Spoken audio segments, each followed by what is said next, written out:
All right, guys, here we are. Welcome back. Welcome to my video on child sexual abuse. Let's open in prayer and we'll start. Father, we thank you for your love and your grace. I lift up our students. Pray that you would bless them.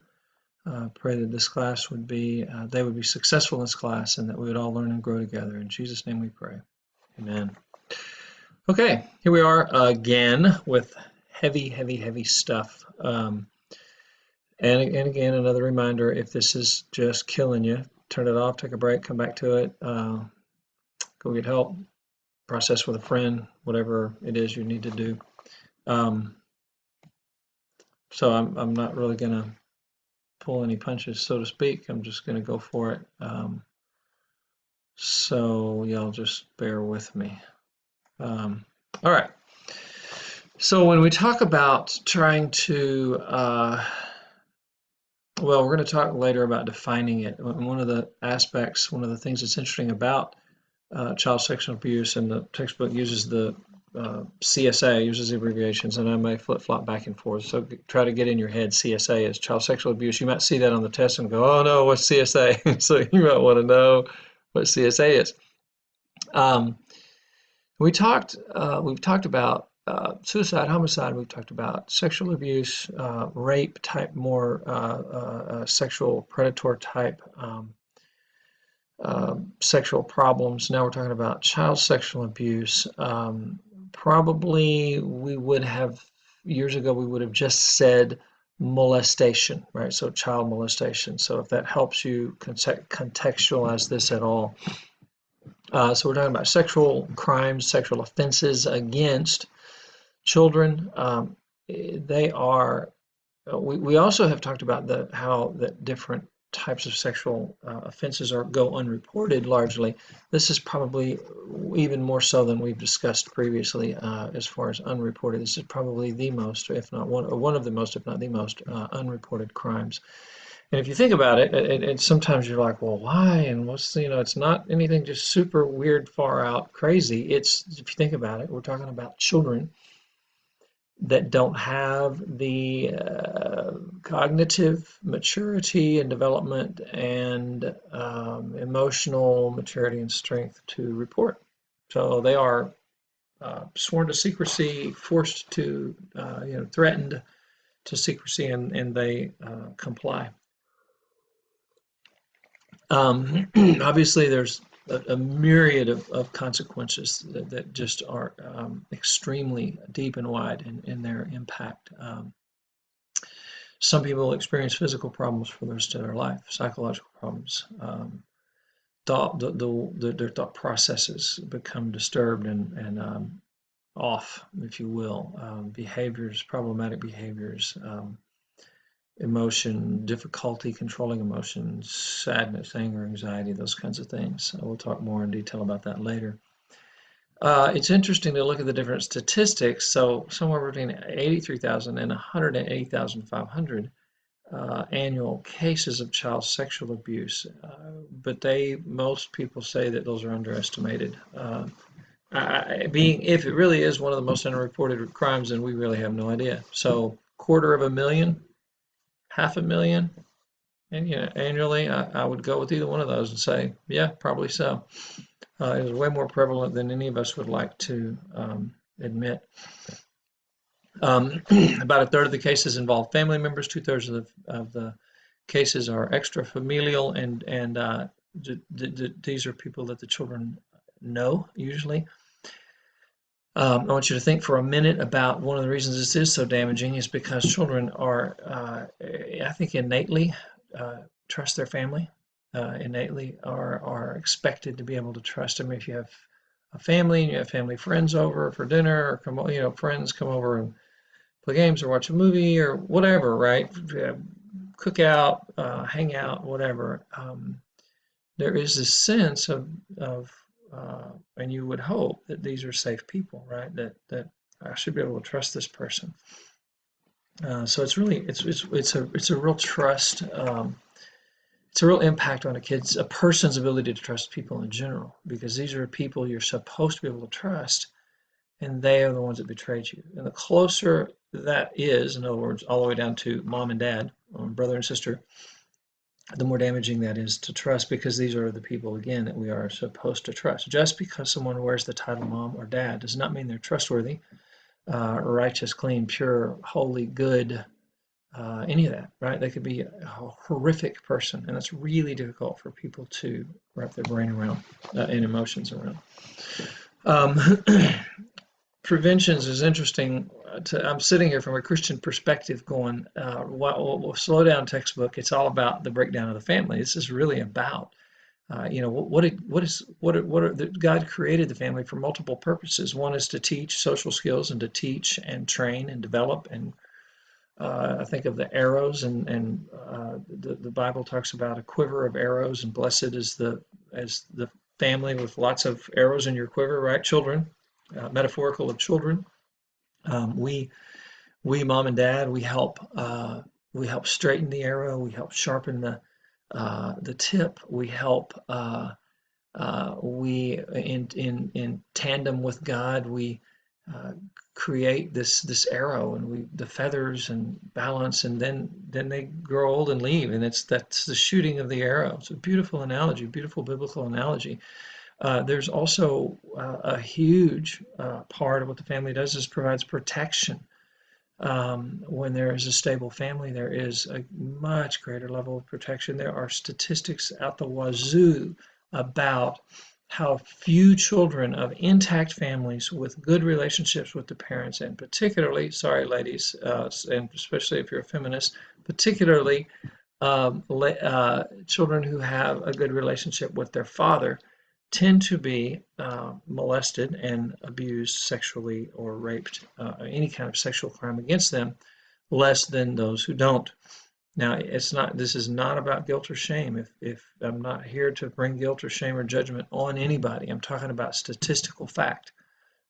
If you come from and or a product of a broken home, or an abusive father, or an absent father, an absent mother, an abusive mother, that get healing, seek healing, receive God's healing, uh, use that as ammunition and determination to go out there and figure out what it is to have a healthy family and create one.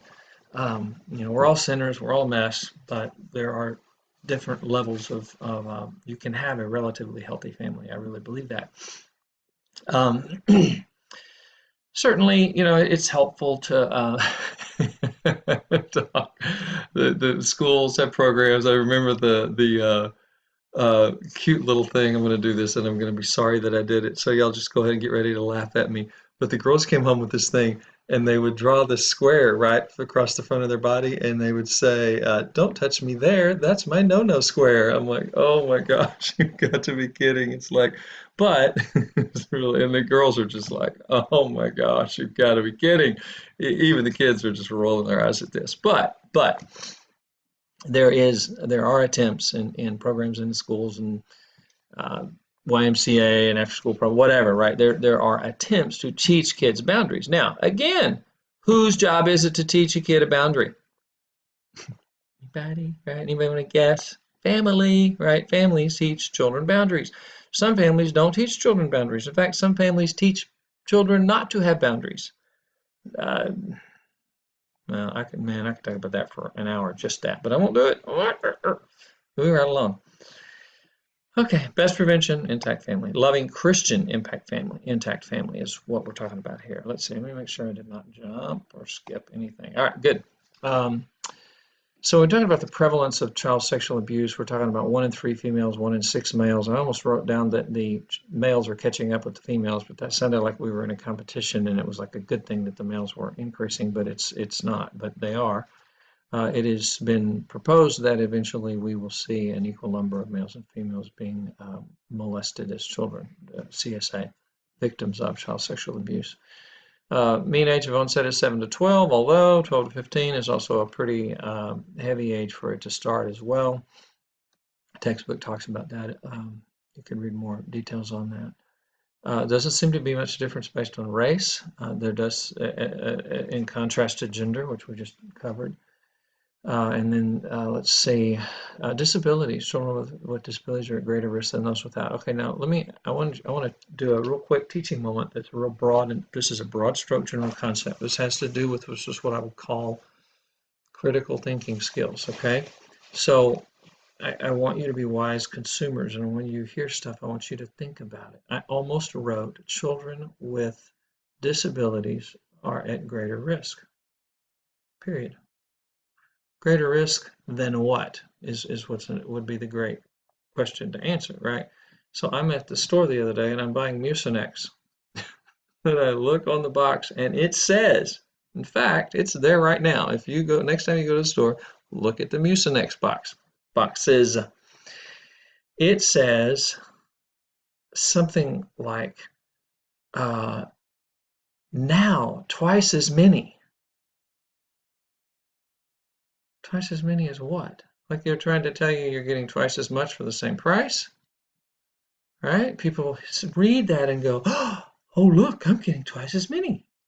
Twice as many as what? And then the fine print says, okay, so there's 14 in the box, twice as many as our 7 count box. No, there's 28. Twice as many as our 14 count box. And I'm like, seriously? Are we all really that stupid? The answer is a large percentage of us are. So when you see stuff like this, stop and ask, what's the rest of the story, right? What's the rest of the statistic? Because the world is extremely deceptive when it comes to that kind of stuff. All right. Definition, there is not one. Lovely. There's some attempted definitions out there. The textbook kind of goes through some of the concepts, and I'll let you read that. Basically speaking, when we're talking about child sexual abuse, we're broadly talking about caretaker, people in caretaker roles. That includes babysitters, coaches, teachers. You hear that all the time. Teacher had sex with a kid. Like, oh, great. My teacher, one of my kids' favorite teachers was arrested for molesting children. I'm sure glad he didn't touch my girl, because, yeah. Anyway, sorry. Protection. Statutory rape is, generally speaking, looking at a juvenile relationship, an adult relationship, and it has to do with ability to consent and legally consent, right? So in other words, we're saying at some level, now, whatever you want to agree with or not agree with, I would say, I'd like to say 18, 17 or 18. What you're saying is this child, young adult, has the mental, cognitive ability, developmentally wise, and they have the emotional maturity to make a decision about sex. And we also, another thing that statutory rape is a lot about is a balance of powers. And we've talked about some of this is just overlap like crazy, and it kind of makes me crazy. But so I apologize. But because I know we talked about some of this. So you got this 16-year-old kid in high school and girl, and this boy is 20 and he wants to have sex with her, date her. If a 20-year-old boy wants to have sex with your 16 I'm sorry, if a 20-year-old boy wants to date your 16-year-old, he doesn't want to date her. He wants to have sex with her. Yeah, that's really funny that I started out saying what I said, because that's what he wants. Just sorry, I'm just telling you. And I say that because I see parents, well, he's a little old, but it's probably okay. I'm like, I just want to shake him and scream. He has one thing in mind, and that is to have sex with her, and he will. Set foot on my property and you will not live. Again, you're done. You're out. You're not, it's not an option. I'm sorry, but families rise up and protect our children. Whew. I wish we could discuss this. We will tonight at 8, whenever that is. All right. Let's see. There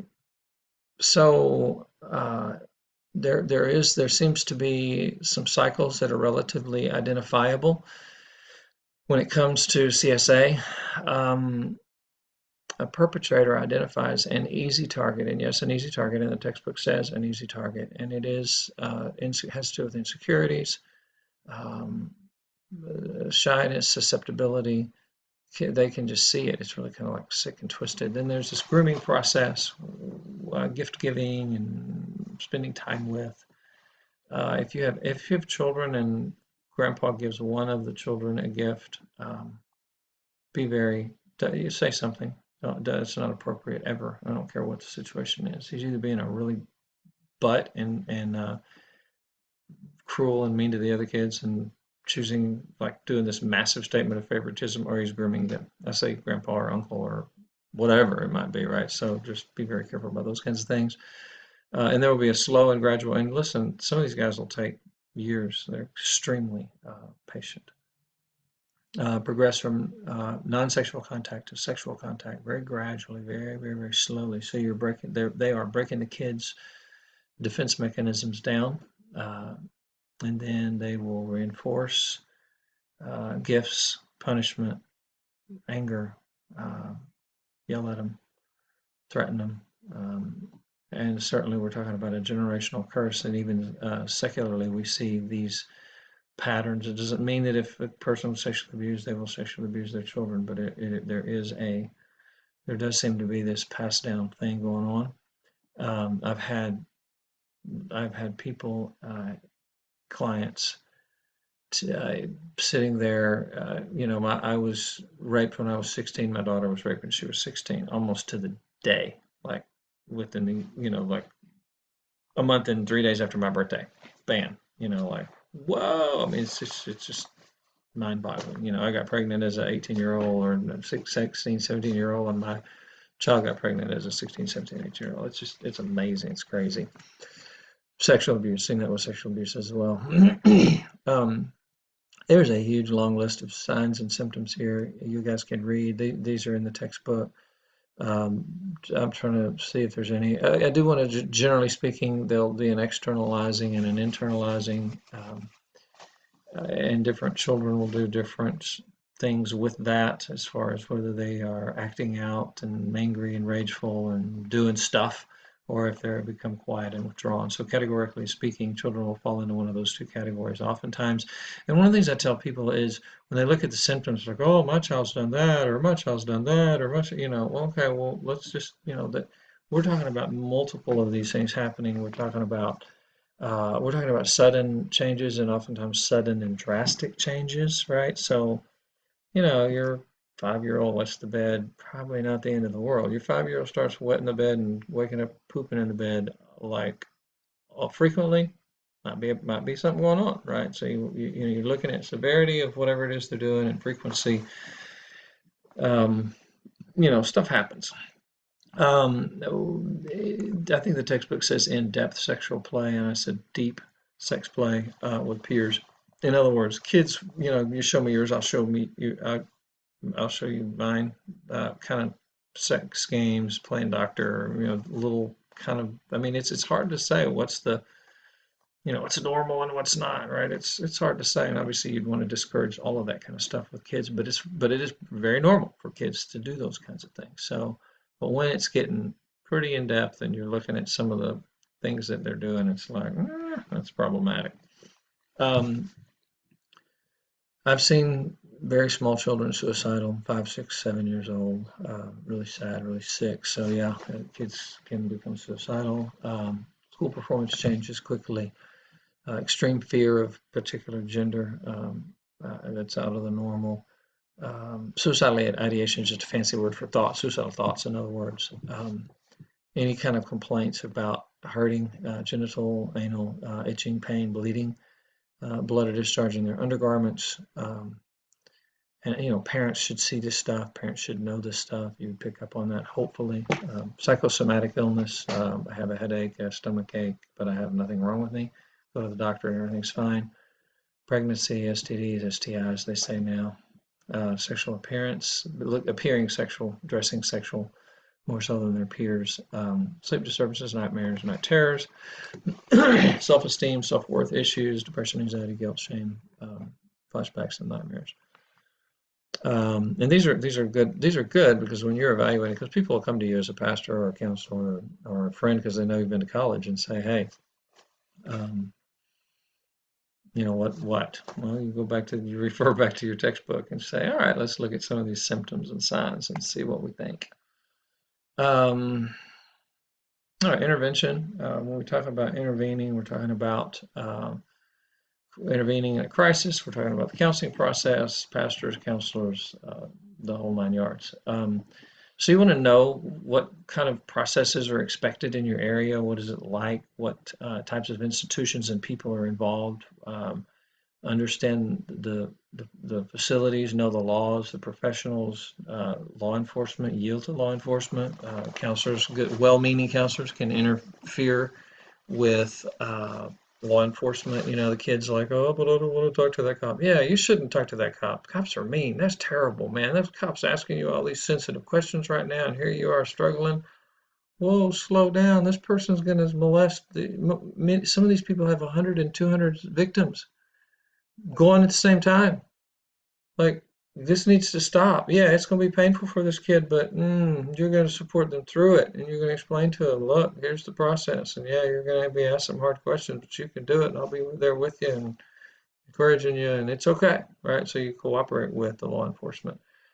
Um, you want to make sure that your verbal and nonverbal communication is no type of judgment or blame, disapproval, disgust with them, anything. Rolling of the eyes, the look on your face, just be very, very, very aware of what you're doing when they share. If there's if they're not feeling supported right away, whether it be verbal or nonverbal, these responses have very long-term negative consequences. In other words, it makes their entire healing process more difficult. Stay away from leading questions. I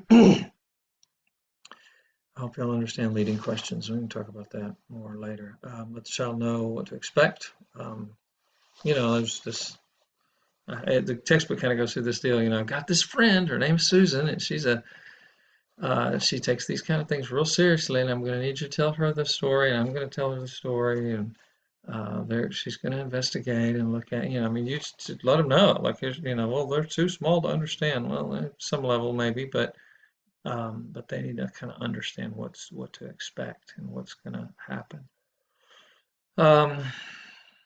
We have a legal, moral, and ethical responsibility report. Textbook talks about that in greater detail.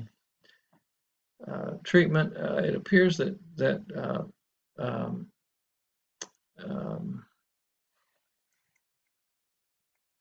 cognitive behavioral therapy is probably the number one most common used. Some systems theory, in other words, looking at family and family dynamics and using family as part of the process is oftentimes a part of it. Should be, and that's really systems theory based type counseling. Your literature assessment to be thorough. That you need to know what's happened to this person, this child. How many times? How long has it been going on? I mean, I've talked with people that have started their family members started abusing them when they were 6, and they were abused until they were 18 or 20. I know it's hard to imagine, but it's just crazy. It's a sick stronghold pattern that's just full of lies and secrecy and threats, and it's just ugly. Really, if this is something you feel that God's called you to, man, just make sure it's God called you to it, because it is. You need a special mantle of anointing to do this. Not just anybody can do this, like all the time, full time. This is what they do. Age-appropriate play therapy is very, very common and well received and accepted in the field, and very effective. Very, very, very good stuff in the world of play therapy. And in essence, the idea is that the kids, through play, sand and dolls and animals and all, water sometimes, and through play, children are going to be much more expressive than they are just sitting there talking to you, especially small, 5, 6, 7, 8. They're like, talk therapy. Okay, you sit in that chair and I'll sit here and I'm going to ask you questions and we're going to talk. And some kids like, okay, and other kids are like, what? So you play, getting down on the floor and playing games, therapeutic games with them, or playing in the sand with little, animals and people, figures, and all that. And you can ask them even to create scenarios and talk about those scenarios, or just watch them and have them talk about what they're doing. Art therapy, those kinds of things. So that's can be real powerful. Denial is an interesting one, and there's quite a bit on the textbook in this. I'll talk about it a teeny bit. One is just that didn't happen. Nothing's happened. I'm good. Nothing happened. Oh, oh, nothing happened. Okay. The other is what we call a form of denial that's minimization. So they will minimize. Well, it really didn't happen that often, or well, it wasn't that severe. Just that kind of stuff. So you need to work with that and challenge that and talk through that. Try to get beyond that. Sometimes play therapy will help get beyond that as well. Last slide. Yes.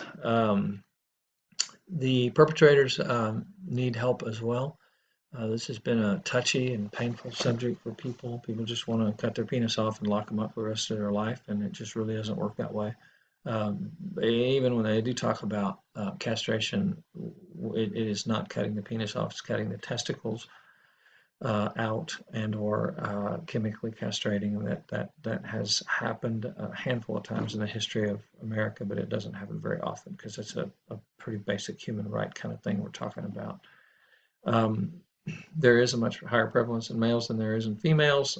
Some really interesting dynamics with females in that you can have, I'll give you just one scenario, and there can be multiple scenarios. You can have, well, no, okay, I'll give you two scenarios. One is, say, let's say you've got a junior high boy and a 25, 26, 27, 28-year-old teacher, and they start having sex. Well, dude, in that little boy's mind, he's like, I am the man. I am making it with the teacher. Like, I am the stud, right? He doesn't think he's being sexually abused, right? I'm sorry. I'm just telling you. Some of you ladies are like, I'm telling you, that's what the little boy's thinking.